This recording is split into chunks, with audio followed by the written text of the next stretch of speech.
Tao. Hayop. Lugar. At iba pang bagay na napapaloob sa ating malawak at misteryosong mundo. Halina't samahan natin sa liksikin dito sa Sampung, Pananaliksik. Kung ikaw man ay bago sa channel na ito ay huwag kalimutan na mag-subscribe, at pindutin na din ang bell icon para maging updated sa mga susunod nating pananaliksik. Tara't umpisahan na natin ang Sampung Pananaliksik. Sa paglipas ng panahon marami ng mga bagay ang naimbento ng tao, kagaya ng telepono, sasakyan, at iba pa.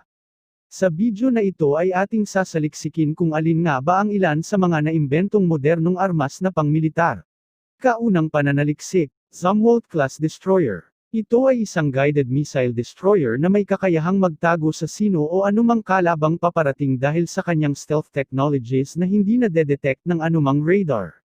Galing ang pangalan ng barkong ito kay Elmo Russell Zumwalt Jr., isang Navy officer na naging admiral at nagsilbi noong Vietnam War. Mayroon din itong advanced gun system na 155 mm na kayang tumira sa layong 80 nautical miles. Tumatakbo ito sa bilis na 30 knots o halos 56 kilometers per hour. Kaya din itong magkarga ng isang helicopter at 3 UAV. Isa din ito sa pinakamahal na barkong pandigma sa mundo na may halagang $4.24 bilyong kada isa. Sa ngayon tanging ang Estados Unidos lang ang mayroong ganitong klase ng barko. Kalawang pananaliksik, PL-01 Stealth Tank. Ang tangkeng ito ay dinisign ng Obram at base system ng British Aerospace. Natatangi ito sa ibang mga tangke dahil sa kanyang stealth capabilities, immune din ito sa ibang anti-tank equipment gaya ng RPGs at landmines dahil sa kanyang armored plating na gawa sa ceramic aramid shell. May bigat itong 35,000 kilograms at habang 7 meters. Ang kanyang pangunahing cannon ay may habang 120 mm at tumatakbo sa bilis na 70 kilometers per hour. Ito rin ang kauna-unahang stealth tank na naimbento sa buong mundo. Isinapubliko ito noong 2013 at inaasahang magiging aktibo bilang ganap na sasakyang pandigma sa taong 2022. Ikatlong pananaliksik, Precision-Guided Firearms. Isa itong long-range rifle na ginawa upang mas maging asintado ang pagtama ng bala sa kalaban. Mayroon ito tracking system na may kakayahang mag-lock at umasinta sa anumang gumagalaw na bagay. Kahalintulad nito sa isang jet fighter na may heads-up display at fire control system. Ang kauna-unahang baril ay develop ng TrackPoint, isang American company na gumagawa ng mga advanced rifle. Ayon sa pananaliksik ang kakahalaga ito ng $5,975. Ika-4 na pananaliksik, Human Universal Load Carrier or HULC. Ito ay inimbento ni Professor Caseruni na isang robotics expert. Ginawa ito upang matulungang mapadali o mapagaan sa pagbitbit ng kanilang mga gamit ang mga sundalo. Kaya nitong magkarga ng mga bagay na may timbang na aabot sa 200 pounds. Sa ngayon patuloy pa itong pinag-aaralan bago maging isang pangunahing kagamitan ng mga sundalo. Ika-5 pananaliksik, Hypersonic Missiles X-51 Waverider. Ayon sa pananaliksik mayroong dalawang uri ng hypersonic missiles, ito ay ang cruise missiles at glide vehicle missiles. Ang hypersonic ay isang salita na ang ibig sabihin ay isang bagay na kayang maglakbay ng 5 beses o higit pa sa speed of sound na may bilis na Mach 5 to Mach 6 o halos 4,000 miles per hour. Ang X-51 Waverider ay unang isinapubliko noong May 26, 2010 na dinevelop ng Boeing Company sa US. May mga ilang bansa na ring nagdevelop ng ganitong uri ng missiles gaya ng China, Russia, at India. Ang ganitong uri ng missile ay sadyang napakamapaaminsala dahil sa bilis at lakas ng pampasabog na maaring ilagay rito, kaya ganon na lamang ang unahan sa pag-imbento nito. Ika-6 na pananaliksik, Active Denial System. Ito ay inimbento ng Raytheon Technologies noong 2008. Ang ADS ay ginagamit sa mga crowd control situation tulad ng mga rally o anumang kaguluhan. Naglalabas ito ng stream electromagnetic waves o parang isang microwave na kayang pasuin o painitin ang balat ng isang tao kapag tinamaan nito. Tinatawag din ito ng mga militar na goodbye weapon.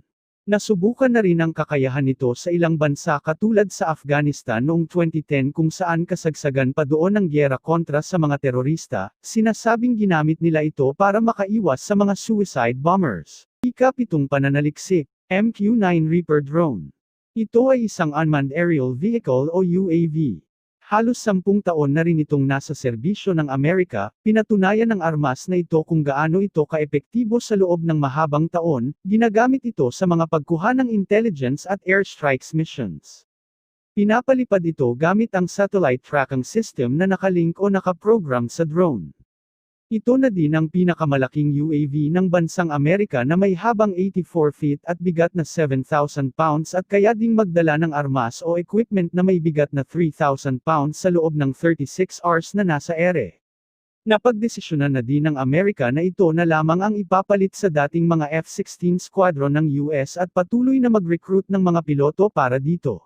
Ika-8 pananaliksik, The Black Knight. Ang tangkeng ito ay pinapatakbo sa pamamagitan ng isang remote control system na design para sa mga risky operations kagaya ng raid and assault operations, at para makaiwas na rin sa kapahamakan ng mga sundalo.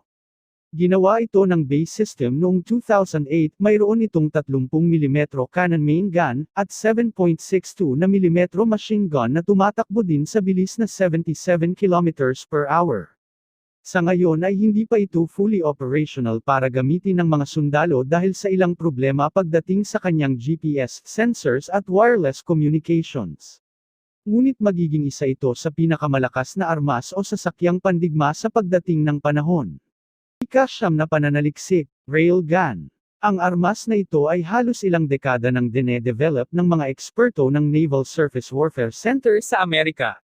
Ito ay isang electromagnetic railgun na may kakayahang magpaputok ng mga projectile o bala sa bilis na 4,500 miles per hour, may kakayahan din itong mag-penetrate o tumago sa anumang konkretong istruktura kagaya ng isang army bunker sa layong 100 milya.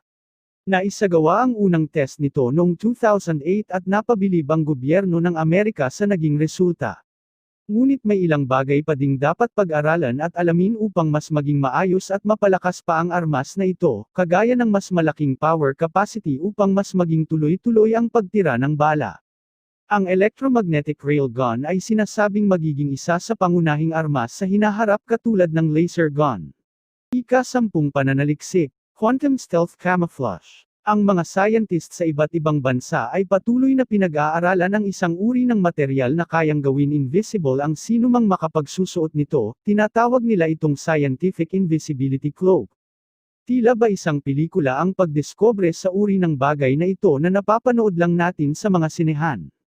Ang hyperstealth biotechnology ang nangunguna pagdating sa pag-aaral para dito. May kakayahan itong i-bend ang pagtama ng light waves, infrared at thermal imaging at anino ng tao sa kapaligiran para maging invisible ang gagamit nito. Napakalaking tulong nito lalo na sa mga sundalong sasabak sa mga mapanganib na misyon. Sa ngayon ay wala pang nilalabas kung magkano at kung kailan ito magiging aktibong kagamitang pang-militar. At dito na nga nagtatapos ang ating 10 pananaliksik. Kung ikaw man ay may ideya o suggestion para sa ating susunod pang pananaliksik ay maaring i-comment mo lang yan sa ibaba. Maraming salamat at hanggang sa muli mga kapanaliksik.